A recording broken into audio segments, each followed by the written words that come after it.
but is it somewhere that you look to players to really sort of stand up and be inspired by it? Can it be an inspirational place for the players in the squad tomorrow night? Yeah, I think so. It's an arena. I was just speaking actually about I only played it once in my career, England-Spain, and we lost 2-0, and I don't think I got a kick. Xavi and Iniesta were in their heyday, but I absolutely remember the size of the stadium. So for our players, some young players that we know in the squad, but also we have some players that have achieved a lot. Champions League winners, World Cup winners, and these things. So I don't think it's something completely new to them. But of course, this is a stadium that, and the quarterfinals, an occasion, and that we have to play the occasion because levels go up at this point in the competition. But we have to come in with a belief that we can perform under that pressure. Okay, we'll go to Matt Dunn. Matt Dunn. Frank, the players have got to do that, and you're old in the tooth, 44-year-old now. But do you still dream when you come to places like this? Oh yeah, this is amazing. I've been fortunate enough to manage in the Champions League in 2 seasons, and as a player, it was always the special competition. And so to be here as a manager, particularly when a week ago today, even I didn't know I'd be here, is a huge honour for me, of course, and was a big part of my thought process of taking on the challenge here. This is an amazing challenge for me personally, as well as obviously for us as a team and a club. So yeah, I'm very looking forward to the occasion myself. There's some obvious parallels with Roberto Di Matteo and what happened 10 years ago. What can you draw from that? What's your memories of that? And have you spoken to him at all? No, I haven't spoken to Robbie. I exchanged some messages with a few people. Obviously, a lot of people Chelsea related, Gus Hiddink and ex-managers and people in the game. But I haven't spoken to Robbie. I think there are parallels in probably a simple sense. We're ex-players. But I think the year Robbie was here, he was an assistant, but had a big awareness of the squad and then got the job earlier in the year than I did. And I was part of that process, obviously. He did an amazing job. I remember big parts of why he achieved what he achieved. So I think my situation is different in practice. I do have an awareness of the squad, but not a close hand to all of them. But yeah, I think I have to be careful making that parallel, because also we have very tough games in front of us starting tomorrow. So there's a lot of work to be done, but we're very committed to trying to if we can, create our own little bit of history. But the steps in front of us are very difficult, of course. Okay, go to Nizar Kinsella.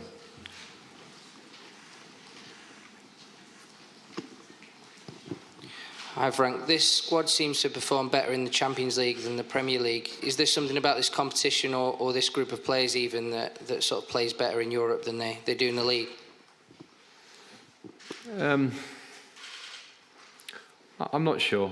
I understand the question, and if you isolate this year as well, because I've viewed it from the outside, and I think there have been challenges this year, and the Premier League is also one of the greatest challenges in world football, because it's tough week in, week out, and those challenges have obviously taken us to a place where we don't want to be as Chelsea Football Club. So I think in the Champions League sometimes it offers you a bit of escapism from that, a different speed of game, knockout football.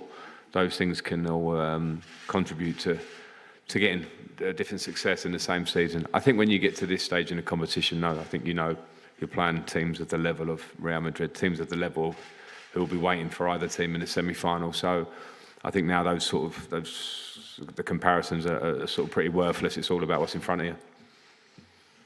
Gary? Frank, hello, back here. Hi. I've not seen you, so congratulations. Thanks. A couple of questions in one. Reports that Todd Boehly took advice from James Corden about appointing you. And when it comes to winning this competition, are Real Madrid in a league of their own? Wow. Yeah, I saw the headline of James Corden, and I'm absolutely not aware whether it's true or not, but it's obviously a great headline to put together with casually from the outside. So I think when I look at the success of Todd Boehly, the owners of Chelsea Football Club, I think you have to respect that success and respect the idea that they'll probably make decisions based more than a conversation with one person. So that's as much as I'm going to give your two questions. Gentleman there. Hola, Frank, Andrés Rubio para Televisión Española. In Spanish? Sí, ya. Después de lo que se vivió aquí el año pasado, la remontada del Real Madrid, ¿qué le dice mañana el entrenador del Chelsea a sus jugadores antes de saltar al césped del Bernabéu? Gracias.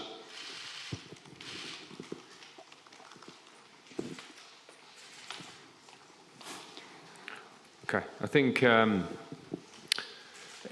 every new year in football brings a new story, and so I think it's the year before that Chelsea came here and was successful in the Champions League in the knockout stage. Last year, Real Madrid produced I wouldn't say a comeback, but it was an incredible game that changed in the last moments of when Chelsea looked to be strong, and then Real Madrid. One thing I will say, having watched Real Madrid and having a relationship with Carlo Ancelotti, who's been incredible in his time here, that the players have to understand is that this is a special arena and a special football club, and anything can happen, and some things you can't control. So we have to control what we can control with what we have now, understand the quality of the player in the Real Madrid team. Lots of quality throughout that team, but my focus will not be on last year. It will be on what we can do now as a team. Gentleman at the front. Hello, I'm Marcelo Doval from Dosis Futbolera. Hi. What kind of game do you have to play tomorrow in order to get alive to the second game in England? I think we have to understand the strengths of the Real Madrid team, which means in terms of their qualities in possession and their individual talent. We have to be very, very disciplined with our game off the ball against Real Madrid. Understand the threats. There's some very clear threats individually in their team. Ways that Real Madrid like to score and regularly score, and how they want to control the game. So we have to be defensively good against that. But I think we also have to show our own strengths in our game, and the players will be aware of how we want to approach the game. We have to have belief. We have to follow the idea, because in a high-level game, the biggest thing can sometimes be the mentality of following through with what the idea is under pressure. So we have to be, at this level, you have to be spot on with your game to take it back to Stamford Bridge next week in front of our home supporters. Hi, Frank. Sorry, I was going to say, it's very unusual for a coach to come in and the first big European game is a quarter-final, the Champions League. But in a strange way, does it feel different for you? Because you got Chelsea into the knockout stages last time, but it was sort of taken away from you. So it must feel like you've almost earned the right to be here anyway. I don't link them. I know my part played in the last success, and it ended when I left the club as far as I was concerned, but my part was probably more than anything qualifying for the Champions League the year before in a tough season with a young squad. And that was, you know, we went through the group stage, but very clearly my time ended, and full credit to Thomas and the team from then on. So I don't link them. I'm just very proud to come back, you know, and manage the team at this time to try and help, because we also have the league games till the end of the season to try and work with the younger players, develop a little bit, but also importantly try and get results. So I'm just very happy, but I don't link it to the past. But I can take. I know I've managed in this competition before. I know I've managed against big teams in this competition before, so I'm not daunted at all by the fact.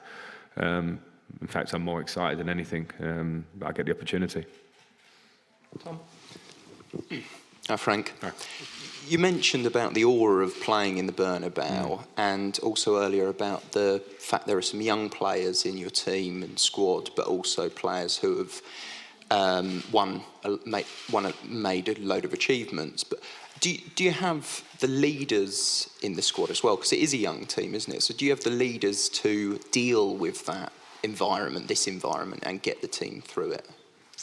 Well, I think you can only become a leader in action. You know, it's no point in being called a leader until you show why and how you do it on the pitch. And I understand your question in the point that we have a lot of players who have a lot of titles, so we can't call ourselves, completely young, because if I go through the squad, I can see a lot. But also in terms of natural leaders, I think modern leaders have changed in the game, in the dressing room. I don't think we can ever try and look 10 or 15 years back and try and replicate what a squad was or what leaders were. But for sure, where we have, brought in some younger players over the course of this season, we have to give them a chance to develop into being the leaders that we want them to be. So, Enzo's doing the media through there, and you'll speak to him. But in him, I see a leader.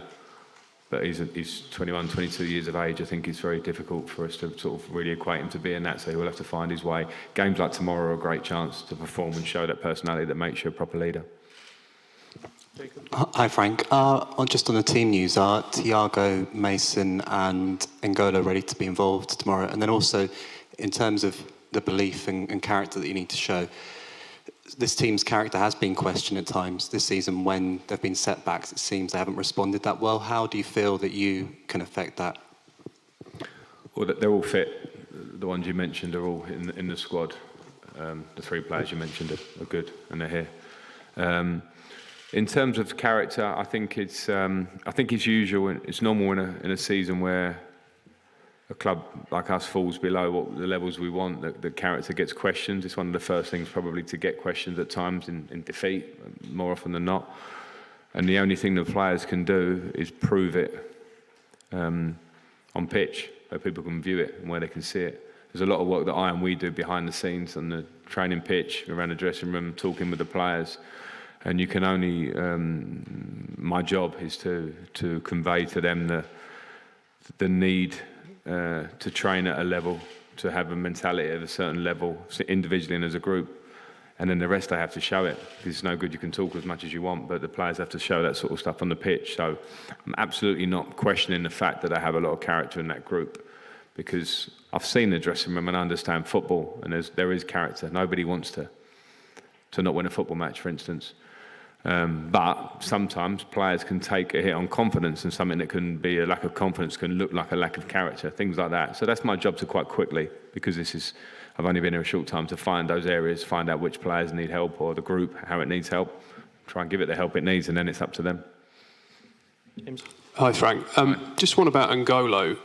He's been one of the world's best midfielders for so many years, but there's never a guarantee a 32-year-old coming off a long injury layoff can get back to that level.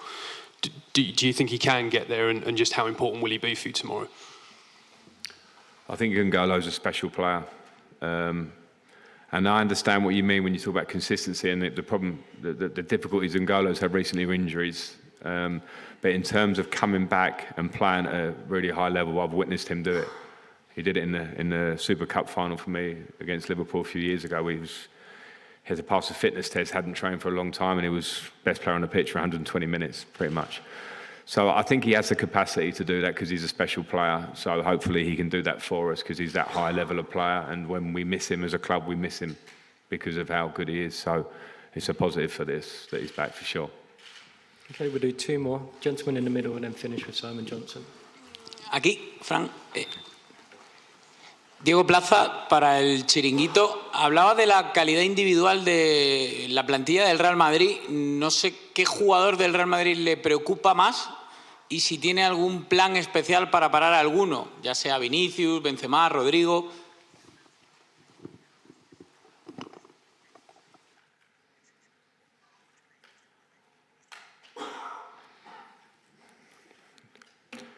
Well, that's a difficult question to ask me to name one player, because once I start naming 1, 2, 3, you will ask about why not 4, 5, because it's a team of a lot of good individuals. I've got a huge amount of respect for the team. I think my biggest respect for the Real Madrid team and the success over the years is when I look at the players that have real longevity, that are serial winners. Benzema, Modric, Kroos, these players, because to appreciate what it takes at this level to win so regularly, keep motivation, affect the team around you, and be the leaders of the group, which I think quite clearly they are, I think is what makes them the special players that they are. So I have huge admiration for them, and they all, in a different way, have these incredible qualities. And of course, Vinicius Junior as well, as a young player, is some incredible qualities. So the way we have to try and work against it is be very clear to the players about those threats. And in certain areas of the pitch where we know the threats are repetitive, Vinicius Junior 1v1, these sort of things, Benzema's movement in the top area of the pitch, the players have to be aware of it and we have to deal with it. But they're very high-level players. Thank you. Final question, Simon Johnson. Hey, Frank. Hi, Simon. Just sort of wondering, can you play on the fact that Real Madrid are heavy favourites here, that they're the ones that are under more pressure, or are Chelsea the ones under pressure because this is the last chance you can win anything? And secondly, just touching on Tony Rudiger, obviously there's a player that played under you, just sort of like what you make of him as a player and how things were with you and him when you were together. Yeah, I think to the first half of the question, I think there's pressure on both teams because of the size of both clubs. And I think when you get to this stage, whatever the reason is, there'll be pressure. Are Real Madrid favourites? Yes. And I understand why, because of the difficulties of our season and those things. I don't think that's a problem. I think those things are fine. There's no better carrot in football than trying to prove people wrong or be an underdog and have a good result. I think it's one of the best things. I've been part of that, and on both sides actually. So I think that's a nice challenge for us. So I'm not worried about that. And in terms of the pressure, I'm not worried about that. Football at this level is pressure, and if you can't handle the pressure, then you're not a big club or you're not a big player or participant in it. In the point of Tony Rudiger, I think Tony Rudiger's done fantastically well. When I last saw him as Everton manager against Chelsea, I wished him well. The Madrid move was happening at that time. And my relationship with him was fine. A lot of people obviously like to speculate on relationships outside a football club.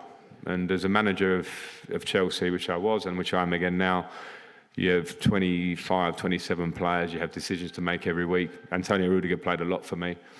But obviously our story ended and the story continued. Part of a successful Champions League winning team and was a big part in it, and now he had his move, so good luck to him. Good luck to any professional who works as hard as Tony had in his career from, I know his early part of his career, to be coming and playing for Chelsea and Real Madrid. But he deserves it. Okay, we'll end